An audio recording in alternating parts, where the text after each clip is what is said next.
kulanti wanaagsan asxaabay meel kastood naga daawanaysaan kusoo dhawaada barnaamijkeena habeennimo. haddaba waa habeennimo arbaca ah oo khamiis ay soo galayso, taariikhduna waa 15 bisha Abriil sanadka 2026. barnaamijkeena waa kii saddexaad, waxaynu ku soo qaadan doonaa wararkii soo dhacay tan iyo intaynu kala maqnayn xaaladda gobolka Bariga Dhexe. haddaba barnaamijka waxaynu ku bilaabaynaa qodob aad muhiim u ah oo xiiso leh oo yaab ah, waliba waa la yaaban. barnaamijkan kii ka horeeyay labaad waxaynu ku soo qaadanay in Mareykanku ay sheegeen maraakiib u socotay Iiraan inay celiyeen oo xataa uu ku jiray markab Shiinuhu leeyahay. warbaahinta kala qaar waxay qorayeen 48 saac ee la soo dhaafay 9 markab ayay celiyeen ciidamada Mareykanka oo xiriir la lahaa dekedaha Iiraan iyo meelaha u socday. intaasoo markab oo la celiyay, hal markab oo Iiraan leedahay kuma jirin sida wararku leeyihiin. waxaa la yaab noqotay galabta maghribkii waxaa soo baxay war la leeyahay markab Iiraan leedahay ayaa wuxuu iska maray meeshii. Iiraan ku hanjabtay saacada ka hor inay xiri doonto Baabal Mandab, wax eriyada socon doonana aanay jiri doonin haddii la hor istaago maraakiibteeda maraysa aagaas. marka waxaa leeyahay galabta warka soo baxay war la yaab loo noqday. markabkii Iiraan suu u socday dekad Iiraan leedahay iska tegay, cid wax weydiisa male, cid joojisay male. sababtu maxay tahay lama yaqaan. macalinka weyn ma Iiraan uu ka baqay, ma awal waxaan sheeko kala ku hoos jirta. ilaa hadda warbaahintii way ku wareersatay sida ay wax u socdaan. cunaqabataynta nooca ay tahay waa la fahmi waayay. haddaba marka aridatu soo wargeyska la yiraahdo Al-Qudus ayaa qoray goor dhaweyd markab Iiraan leedahay oo ahaa kii labaad ayaa ka gudbay Hormuz arbacada maanta ah, inkastoo Mareykanku uu xisaar ama go'doomin badda ah saaray Iiraan. waaba 2 markab oo leeyahay wargeyska. mid kala ku soo darsoomay hadda la soo qoraya saa arkaysaa. markabkii labaad oo Iiraan leedahay ayaa ka gudbay meesha. kala adiga sheeg maxaa socda meeshan waxa socda waa la fahmi waayay. laba mid tahay in Mareykanka uu diidan yahay maraakiibtan kale ee meesha aadaysa kuwa Iiraan u santaabanayn iyadoo laga baqayo xabad joojin. Iiraan haddii markabkeeda la qabto iyadana wixii meesha socday qabanay.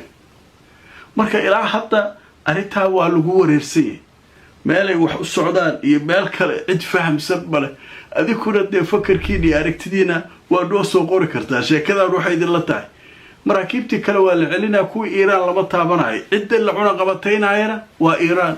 dekedaha la mamnuucay maraakiibtu inay tagaan waa Iiraan. marka sheekadan anaga waa naga waaweyn tahay waay. sheeko waaweyn waa sheekadan waay. marka qodobka labaad ee barnaamijka caawa aanu ku soo qaadanayno, barnaamijkii labaad waxaynu ku soo qaadanay inuu markaa ka degay magaalada Tahraan taliyaha ciidamada Pakistan.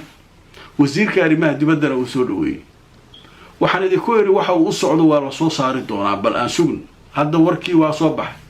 risaalo ka wadaa liir Mareykanka, fariin ayuu ka wadaa Mareykanka. wuxuu u dhiibayaa Iiraaniyiinta gacanta ka soo saaraalay. laakiin sheekada la yaab kale bataqana madaxda ugu sareysa ciidamada ma arki kartida liir. ani la ii dhiibay aduqa, aniga la ii dhiib, ani wasiirka arrimaha dibadda anaa ka qaadahay. ayaga hadhow markaas heli doonaan wixii akhbaar kala sheeg.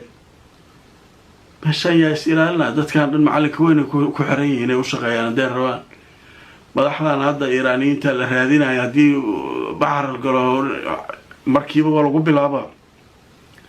marka sheekada fariinta marka ilaa hadda faahfaahin badan lagama hayo, laakiin wararka waxay sheegayaan in Mareykanka uu ku soo qoray wada hadallada dambe waxa uu rabo inuu ka tanaasulo. macnaha meeshii sheekadii hore joogtay inuu xoogaa ka soo dabcay Mareykanka, iyaguna Iiraaniyiinta laga doonayo inay dabcaan. marka waxaa la rabaa wada hadalka labaad marka la isugu yimaado haddii waqti loo qabto. wali waqti looma qaban. haddii waqti loo qabto laysu yimaado inaan sidii kii hore camal dhicin oo lagu kala cararin oo uu noqdo wada hadal laga soo shaqeeyey lasoo dhiraandhiriyey oo markaa laysla fahmay meesha markii la yimaado waqti badan uusan qaadan in markaa heshiis la gaari doono marka kollay arrinkaasaa dhacaa leeyahay haddaba aanadi tusoo wararkii ugu dambeeyay sheekada laga qoray wakaaladda wararka Anadolu waxay leedahay wafdigii Pakistan ee tagay Tehran ayaa la sheegay inay wadeen risaalo ama fariin Mareykanka ah taasoo u gogol xaaraysay lagana hadlayay wareegga wada hadallada cusub ee soo socda wixii markaa dhinacyadu ay isku waafaqi lahaayeen sheekada iyaduna halkaasay maraysaa waataan barnaamijyadii hore idinkugu sheegay ra'iisul wasaarihiina isaguna safarro ku jira Sacuudiga Qatar Turkiga meelahaas uu maraya marka hawshaas iyaduna halkaasay ka socotaa arinta Lubnaan ayaa soo hartay Lubnaan Mareykanka wuxuu codsaday Israa'iil inay xabad joojin ku meel gaar ah ogolaato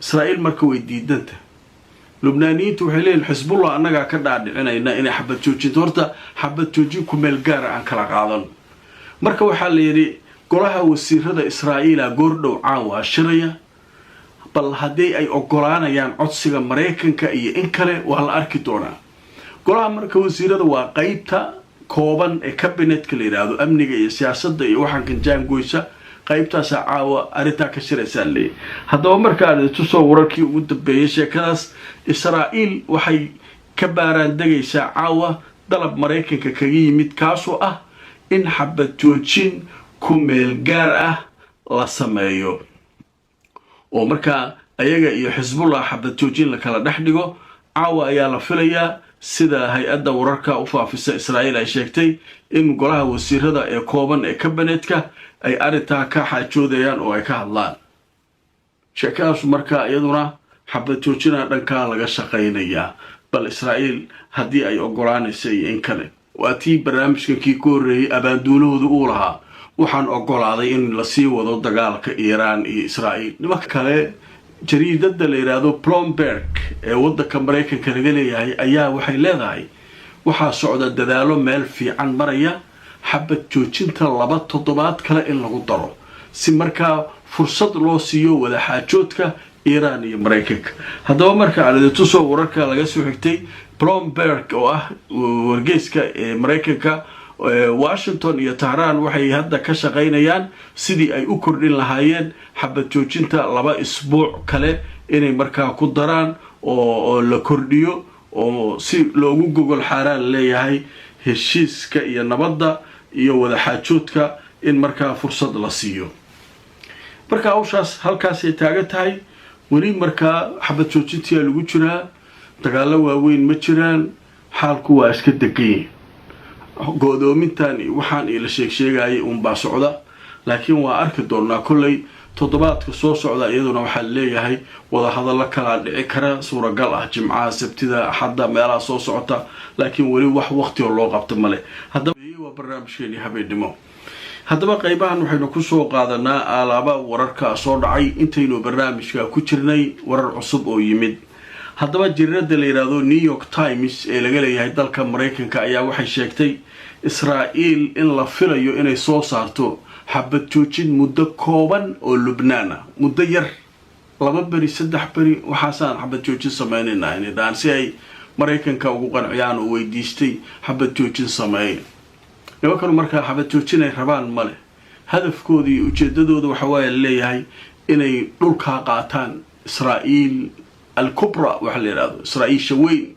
بركة ماشان عد كايلي سمله مارتي حبة توجيني وحكن ما أقول أنا يعني مكاس وشي دفوق الليهين أيجي مركا حسب الله وإيش فهم سين دولة داني وحنا حبة توجين هذه ناس مركا هذا وحيل هذا نيويورك تايمز حبة توجين مدة كوبان أي جاري الدوران أو إيشو صار الدوران مدة وحيتها لكن لما يقانو مدة كوبان اللي dhanka kale ciidanka taliska dhexe ciidamada Mareykanka waxay sheegeen ilaa 5,000 oo askari yiraadeen oo ciidamada badda ah ayaa ka shaqeynaya go'doominta Iran alla go'doomina laba markab oo Iran leedahay martay